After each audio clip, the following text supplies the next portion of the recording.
idea the amount of ignorant mess we're about to get into right now. Sit your $5 ass down before I make change. Hello and welcome to a brand new preview episode for Black on Black Cinema. I'm your host, Jay. I'm here with my co-host, Micah. Hey. All right, guys, we're back. This is a preview for episode 193, Judas and the Black Messiah. Before we talk about that, just some sort of inside baseball situation. So Terrence has been out for a long time. Don't worry. He's not leaving the show. Relax. I know that's what people think is probably coming. No, he's not. He would have been on this week. He just had a technical issue. So he will be back, probably for this episode, Judas and the Black Messiah, but definitely by, the next preview episode. So that's one announcement. The other is a little bit more serious, which is we pride ourselves on trying to make sure we sort of cover every avenue when we do, shows and such. And I feel like for a long time, I think we do a good job, right? I wouldn't say it's an amazing job or anything. Some people would say it is, whatever. I don't know. But I think we're always trying to get better. We're always trying to, cover more bases and things like that. So with that being said, we have had a huge hole in our perspective, which is the perspective of women. So that's why Terrence is coming back, which is positive. But also, that's just being a dick. But the other side of that is we are making it a 4-person show again.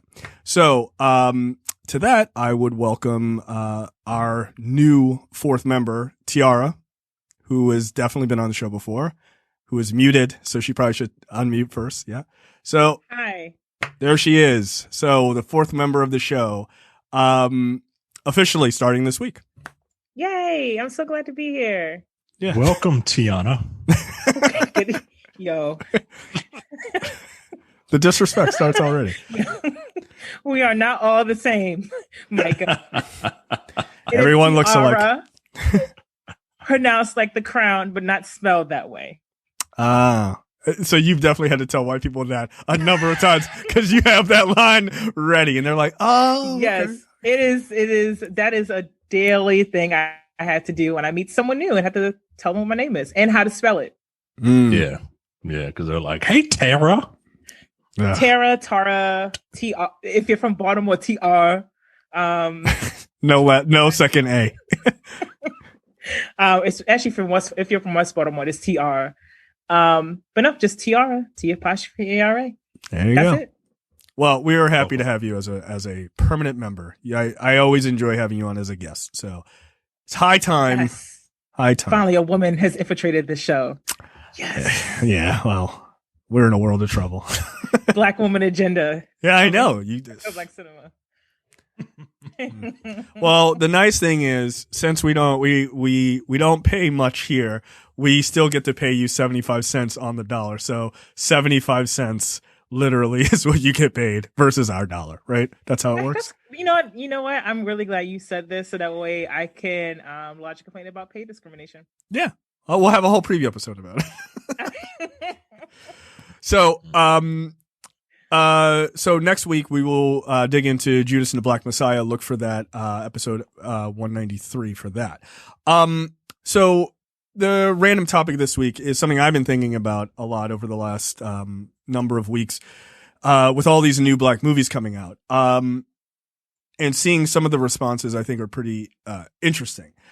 So what I'm starting to notice, especially with our last movie, Malcolm and Marie, and somewhat with Judas and the Black Messiah, there seems to be a contingency, I would think, of black folks who, whether it's conscious or not, don't seem to be all that up for watching black films progress. And what I mean by that, and just keep in mind, I'm not saying that as if you didn't like Malcolm and Marie or Judas and the Black Messiah, that's a problem. That's not a problem. You're allowed whatever you feel about the movies. Who cares?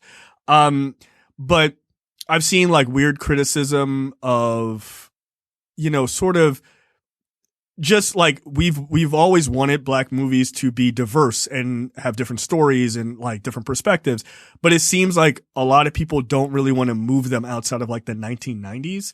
And as they are becoming more and more nuanced in dealing with things that are different aspects of Blackness, there seems to be like every time a Black movie comes out, almost,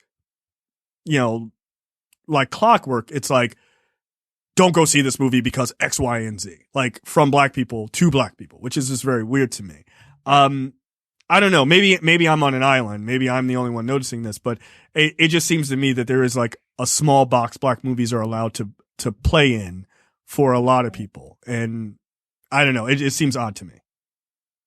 Maybe I'm on an island. I don't know.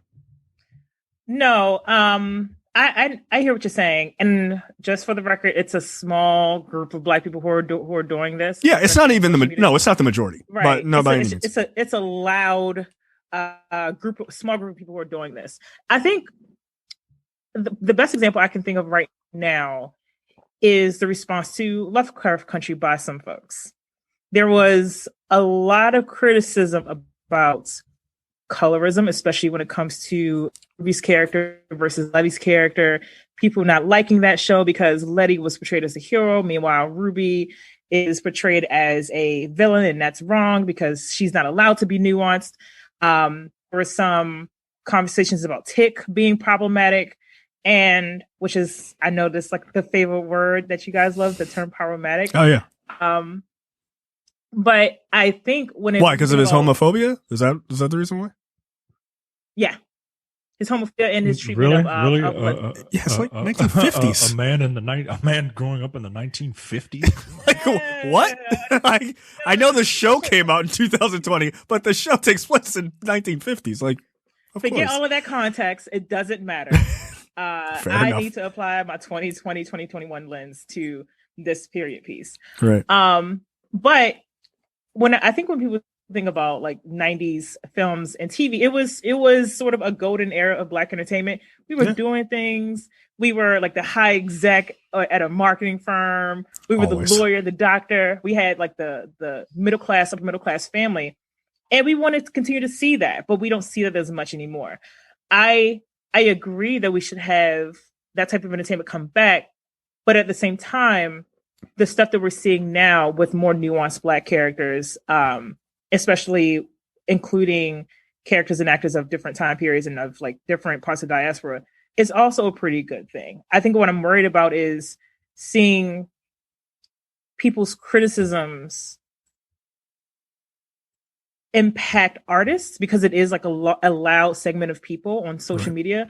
And for people who have larger followings, I do worry that their loud criticism, which is just their opinion, may have an impact on how our art is perceived, whether it's award shows like the Golden Globe snubs or anything else. Yeah, I think it's a good point. Yeah. I think we're all sensitive, and I'm not saying that as a negative. I'm saying it as a cancer. I'm the personification of sensitivity. And we all want to see ourselves, and we all want to be the heroes of our own story, right?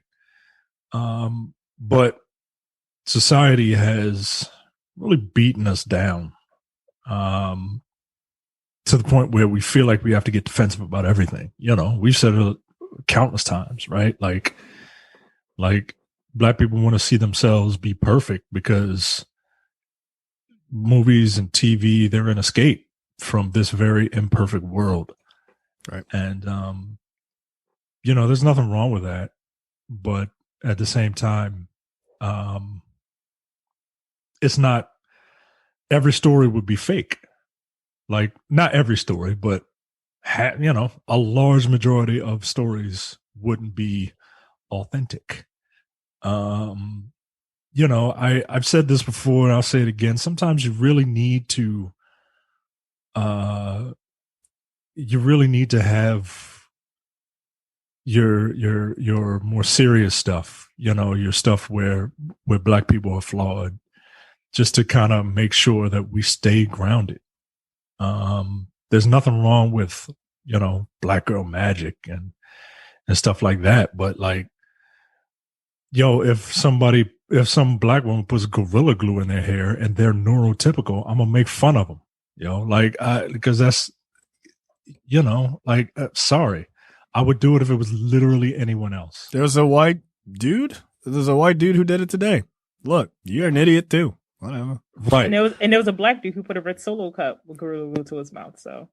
Right. Like that's like, come on, yo. Like when we don't check ourselves, when we're not humbled by stuff like this, then we start doing dumb stuff and then get praised for it. Like, nah, yo. Like I was on the route today, and somebody wrote an op-ed about how black women need to be given more grace, and they need to be, cut a break. And they were referencing, the woman who did the Gorilla Glue stuff. Now, look, I had my laugh. I'm over it. Right. If you're still doing it now, yeah, all right, you probably got a problem, right? What, if you're making fun of her, or if you're putting Gorilla Glue in your hair? If you're still making fun of this woman. Making fun of this woman. No, I'm over it. Who cares? Man. There's another person to make fun of. Surely, it's the internet. Right. Like, there's a new fool born every minute. It's fine. Right. Yeah. I mean, I think she ended up donating some of that money to charity. Yeah, she did. That's cool, and I'm glad she's okay. But the jokes, right, I am too. The jokes at the time were funny, but now it's like, if you're piling on, it's like, do you have a problem with black women? Why? Right. Yeah. No, that's a fair point. Look, I mean, we've talked about in the past, black people's ability to fail and come back is something that is not afforded them, right? Like, we're just not afforded that. You fail, that's it. You're done for life. Which is like a superpower white people have, right? It's just an ability to just keep failing and getting second chances, right? Like, that seems like such a mundane thing, but it is an incredibly powerful thing, right? In society. So yeah, no, I mean, look, I made fun of that woman. I'm not going to pretend like it had anything to some like larger conversation about like, no, yo, you put spray adhesive in your hair. It was a bad idea. It was dumb. They're not even in the same aisle. Like, right. You didn't mistakenly did it. You did it on purpose, and you paid for it. Oh well, glad you're fine. Like, end of story. But going back to this sort of like growth in film situation, Tiara, you brought up the 90s, like black movies in the 90s. Look, that is my favorite era of black movies. It's the best. The 90s and the early 2000s, the Clinton years were the best years for black people. Because black people were doing well. Right. Like, movies tend to reflect how we feel as a society. Right. So like, I actually loved that era, right? Like, Brown Sugar is one of my favorite movies of all time. Absolutely loved it. Right. And it's solidly in that era. And you're right. Every black person was like a big time exec, or they were about to make it, or like everybody was a lawyer or a doctor, right? Like, that's all true. But the thing is, those were caricatures, right? Like, everything worked out perfectly. Like, Brown Sugar is a great movie about two friends who eventually, had liked each other for a long time, and they eventually find each other again, right? It's great. She's highly successful. He's highly successful. He loses his job and then somehow becomes highly successful again within like no time. Mos Def is a cab driver and, gets discovered and he's highly successful, right? So like, everyone is doing well. But those are also like, there's almost no negative things that happen in reality in that movie, right? He gets a divorce, but him and his ex-wife are still cool enough to have that scene like later in the movie. No, like, she still buys him this expensive drink. No, it's never going to happen. So it's all caricatures, but I feel like, especially like our age, people like, those were the classics to them, right? And they are classics to me too.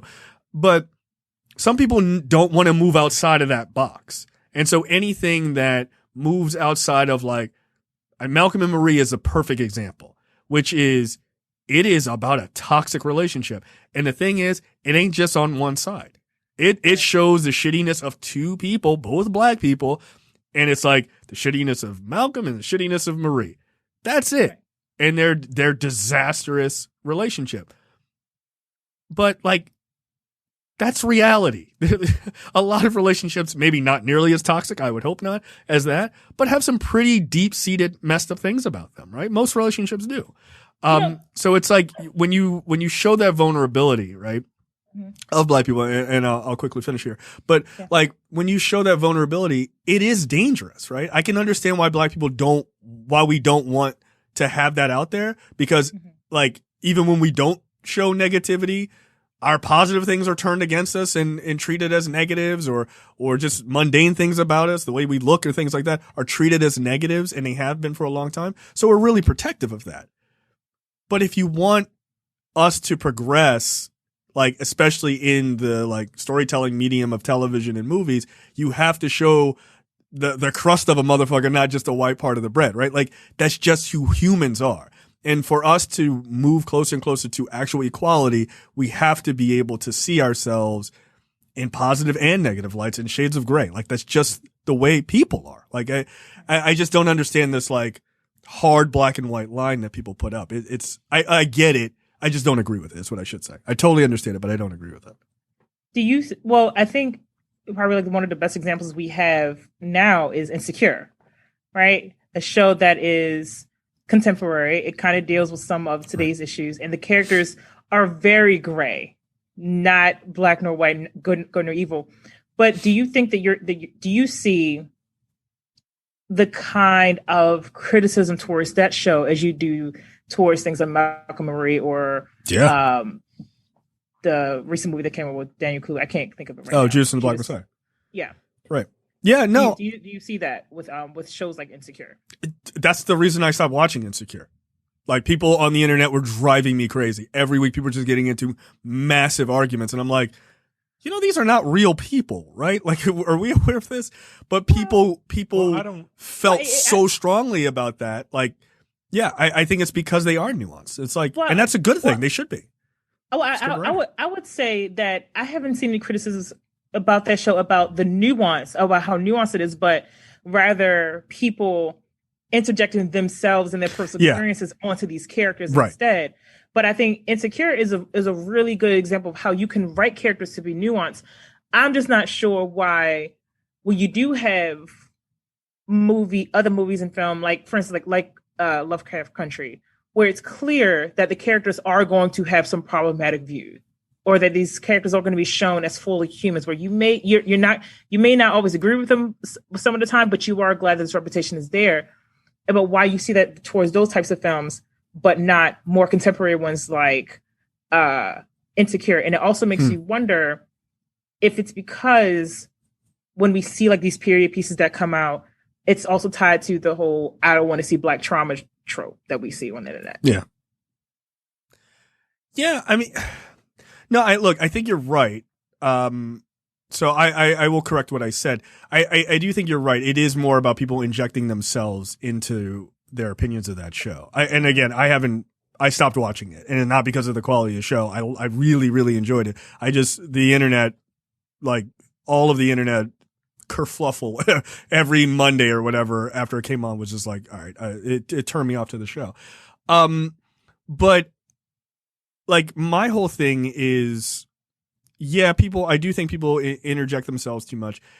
I would assume that things like Lovecraft Country, I don't know. I think because they're even bigger. I mean, Insecure was like very popular for black folks, but like Lovecraft Country seemed to be like a huge crossover hit. Like, I mean, it just was. And I think the second things become big crossovers and they get way more eyes, not just a lot of black eyes, then I think that's when people get really protective and they're like, these characters need to be boom, boom, boom down the line. Like, I think it's just sort of a natural reaction.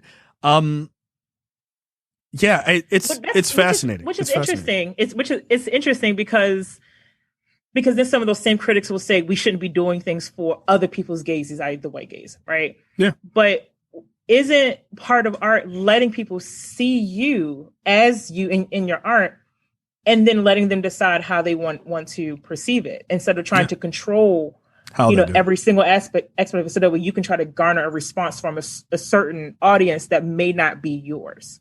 Yeah, no, I think I mean, art is design. Art by very definition is something to invoke a response, right? Like good or bad. Like that is up to the person who is looking at it, right? Who is watching it. Yeah, look, I think it's an interesting conundrum that the more our stories are, or our perspectives are accepted on a mainstream level, the more we're going to have to get used to people seeing it, seeing us fully. And I don't know that some people are ready for that. It's clear that not a lot, but it's clear that there is a group of people who are not ready for that. But and that's okay, right? Like you don't have to be. You don't ever have to be. My thing is, don't use that as an excuse to tell other Black people not to see or support Black art. That is my issue.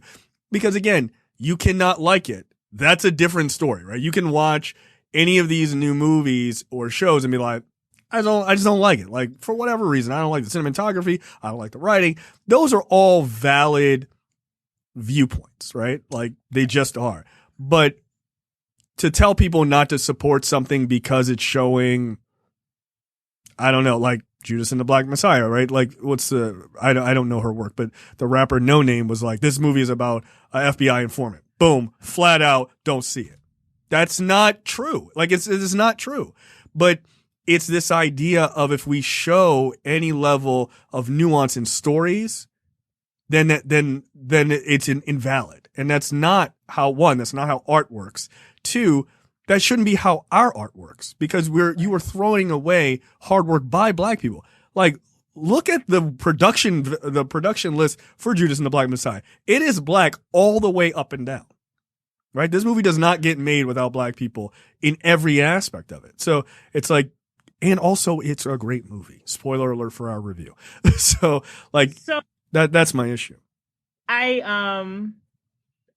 always have a huge issue when someone criticizes a piece of entertainment or whatever, something that is, purely subjective, and then couch it in, this is why it's bad for Black people as a whole. And if you're a Black person who likes it, or if it's something that's popular and you dislike it, you're a bad Black, like are you even Black? Yeah, it's black checking, right?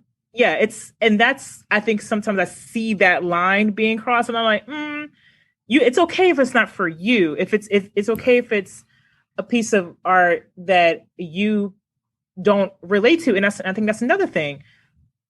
We all, as Black people, as individuals, I should say, we don't always have to relate to something just because it was made by another Black person. Right. And that's part of us getting more diversity within our own community in the entertainment industry. I agree with that. Micah, your thoughts? I don't know what the hell is wrong with people here. Like, if you don't like it, you don't have to watch it. No, everybody has to not watch it. Whoa. We have to watch these things because I need people to know what my opinion is and why I think it's trash. So like I can't just turn the channel. Like a lot of these people who are not getting paid to put their opinions on the internet are feel like they just got to do it. And, Judas and the Black Messiah is, it's about an informant, not 100%, but it's about an informant. Sure. But it's, it's also about the Black Messiah, the other half of that title too. Right. You know what I mean? Like, is it? Wow. Is he even in this movie? And quite frankly, I guarantee you the average person doesn't know who either one of these two gentlemen are. That is correct. Right. And I'm sad to say I've heard of Fred Hampton, but I didn't know about Fred Hampton. And I've never heard of Bill O'Neill. Right. Mm-hmm. And people are more likely to watch a movie about history than they are to pick up a book.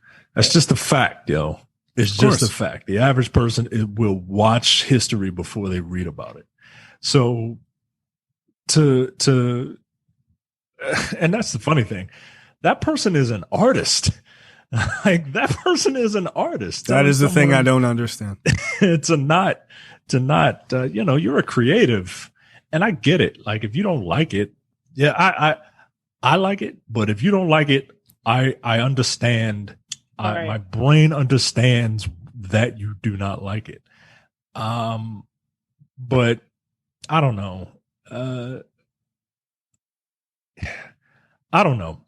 It's a double-edged sword, right? Because we come on here every other week and look, there's a Tyler Perry movie out and we're reviewing it. We're gonna bash it, right? Like because so what makes us any different, right? I don't tell people not to see things. Well, Not in any also, level of seriousness. I will never tell you not to see something. Are you also judging people's blackness off what they like Tyler Perry? Right. Jay? Like come on, yo. I don't judge people. No, I would never judge people's blackness. Quite frankly, They're the blackest people I know. super black. Right. Yeah, that's the blackest people I know. What are you talking about? Judge it. Judge me for not liking it. It's fine. No, I mean, look, case in point. This is like directly involving this show. When we reviewed Beyond the Lights, that came out in 2014 with Gugu Mbatha-Raw and Nate Parker, right? Great movie. Surprisingly super, super good movie. I thought it was going to be like bubblegum pop nonsense. Turned out, absolutely loved it. Fell in love with Gugu Mbatha-Raw. Never looked back. Okay? Like, perfectly fine with how that worked out. Turns out, Nate Parker, not the best guy, right? He did that Nat Turner movie soon after that. And we did a whole preview episode where we were like, we're not going to do this movie because of the stuff that came out about Nate Parker. I'm not rehashing it. You don't need to comment in the comments of this episode telling me I'm wrong. It's not true. I don't give a shit about that. All I'm saying to you is we said we weren't doing it for the reasons that we laid out because of that, the events that happened with him. People got mad at us, not because we told that we did not say, we actually explicitly said, we're not telling you not to see that movie. We're telling you that we're not doing it, so don't ask us to do it. Like that, because it's our time. Like, I don't want to see the movie. Don't ask me to go see a Woody Allen movie. I'm not going to see it, right? Same reason. But people got mad. Like, they got legitimately mad. Like, recently someone asked us, would we do, he's got another new movie coming out. And I said, no, and here's why. Like, that's it. And they were like, oh, okay, I get that. Like, that's fine. But people legitimately got mad at us. And I'm like, my job is not to tell you what to see or not to see. My job is to come on here and review and talk about movies and what I think of them. If you are interested in my opinion and you're like, all right, you know, Jay, Micah, Tiara, and Terrence, they recommended this movie and they said it was good. They check it out and they go, this movie is garbage. Those 4 people are idiots. Then whatever, move on. If they liked it, wow, they're 4 geniuses. I can't believe Spotify isn't paying them directly hundreds of thousands of dollars a year. Then you should write to Spotify and say that because that would be helpful. $30,000 a month. Yes, I need. Well, we have a full staff. I'll be living out of my 500 square foot apartment or whatever bullshit I tell people on the internet. Right. You need to move, lady. Yeah, I'm paying $3,500 a month. Get out of here. Well, move down the block. That woman is full of shit, and I don't like her. So, that's my whole thing is I am not, and I don't think anybody here, like we might say jokingly on an episode, like, don't see this movie, it's terrible. But that's not like, that's a joke. Like, we are not saying it with all seriousness to not see black movies. If you want to see a black movie, see a black movie. If you want to support black people, support it. You want to support Nate Parker, that is on you. I'm not. And that is where it like starts and ends. So don't tell people not to see a movie, especially if you haven't seen it, because that shit really pisses me off. Don't do that. So like, I think we, as time has gone on, our stories are being picked up and people are like, oh shit. Turns out this 12% of the population's got some really good ideas. Yeah, it turns out. Wow. Yeah. Wait, who would have thought? Yeah. Since forever. Incidentally, you've just taken credit for all of them. But But I think when those things move past just our insular community and they make it wide in their crossover, we have to just be okay with showing the nuance of our people, because that's what makes us beautiful. That's what makes us great, is the fact that we're not all stereotypes and that we're not one note, right? Like, not, the fact that you have that Judas and the Black Messiah is directed by Shaka King, who the first movie we reviewed, his first movie we reviewed on this show, Newlyweds, which is a weed like love comedy, right? Yeah, the fact that, yeah, you and Terrence, fucking sober losers. You didn't get it, but the fact that guy went from that to doing this movie, like, it shows you the progression of black filmmaking, right? Like, in this guy's career, like, that's super dope.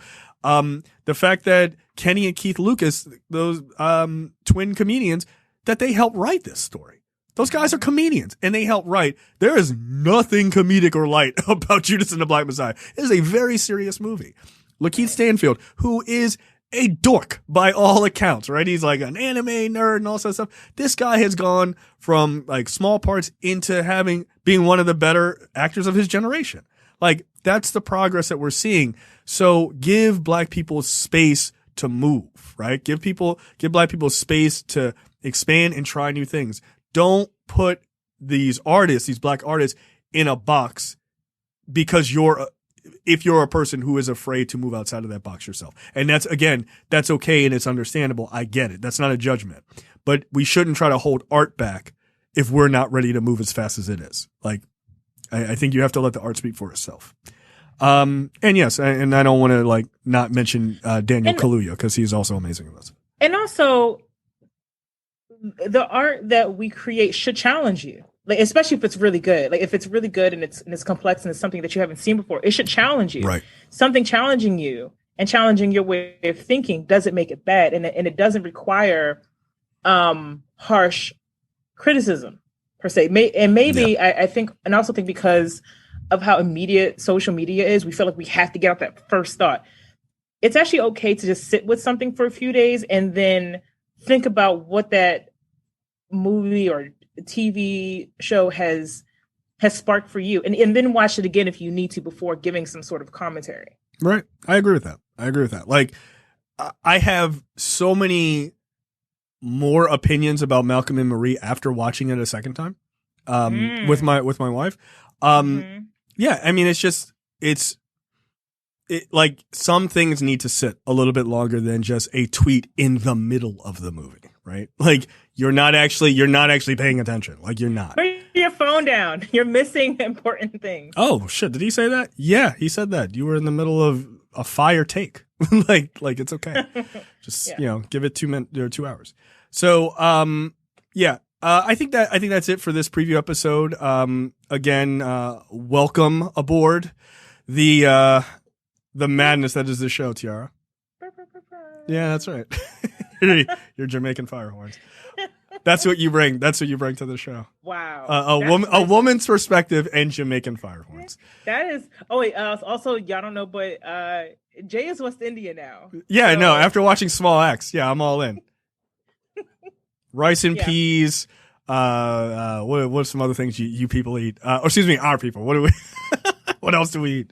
Anton's jerk chicken, curry goat. I do like curry goat. I do like curry goat a lot. No, this is racism. For this next episode, I'm gonna have one of those Jamaican hats, and I'm gonna have dreads. I'm gonna get a dread wig from Party City. That won't be offensive at all, right? That'll be fine. I have one of those in Jamaica. Yo, come on, yo. Come on. Yo, one of those like Jamaican wigs? Are you serious? Yeah, I'll see if I can find it. See if I can find the picture. All right, yeah, you got to. That is some cultural appropriation. I don't know what you're talking about. When in Rome, it was the Romans.